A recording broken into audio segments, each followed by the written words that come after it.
वैदिक सनातन धर्म के सर्वाधिक प्रतिष्ठित कुंभ पर्व का प्रयागराज में आगाज हो चुका है। कुंभ न सिर्फ लोगों के समागम और आस्था, बल्कि ज्ञान और उपासना का भी केंद्र है। इसमें केवल अगाध जलराशि का ही संगम नहीं होता, बल्कि बहुविध विचारों का संगम भी होता है।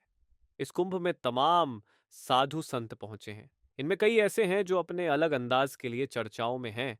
ऐसे ही एक बाबा अभय सिंह भी हैं, जो इंजीनियर बाबा के नाम से खूब चर्चाओं में हैं। कौन है इंजीनियर बाबा?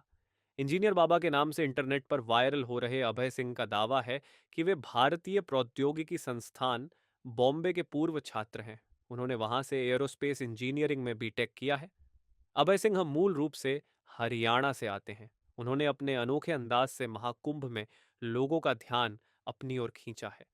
जूना अखाड़े से जुड़े अभय सिंह चित्र और आरेखों की मदद से जटिल आध्यात्मिक अवधारणाओं को सरल तरीके से श्रद्धालुओं को समझाते हैं।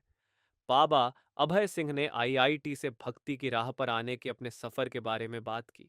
उन्होंने बताया कि उनका जन्म हरियाणा के झज्जर में हुआ था।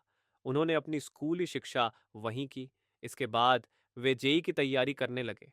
इसके बाद वे एरोस्पेस इंजीनियरिंग के लिए मुंबई आईआईटी गए, जहां उनके जीवन ने अलग अलग मोड़ लिए। उन्होंने बताया कि आईआईटी से जब मैं एरोस्पेस इंजीनियरिंग कर रहा था तो मुझे लगता था कि यही सब कुछ है। बाद में जब मैं अध्यात्म की ओर अग्रसर हुआ तो अब मुझे लगता है कि असली साइंस यही है।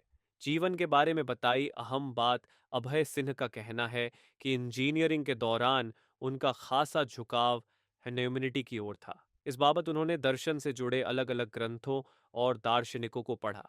इस दौरान उनकी डिजाइनिंग में भी रुचि बढ़ी, जिसके चलते उन्होंने 2 सालों तक डिजाइनिंग भी सीखी। बाद में उन्होंने काफी समय तक फोटोग्राफी करने वाली एक कंपनी में भी काम किया, लेकिन कुछ समय बाद वहां से भी उनका मन उचाट हो गया।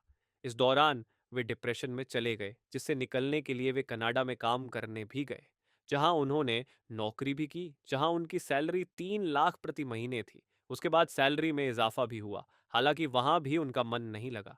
बाद में कोरोना के दौरान वे भारत आ गए। इसके बाद उन्होंने दर्शन से जुड़े विषयों का अध्ययन शुरू किया और अपने जीवन का सार समझने की कोशिश शुरू की।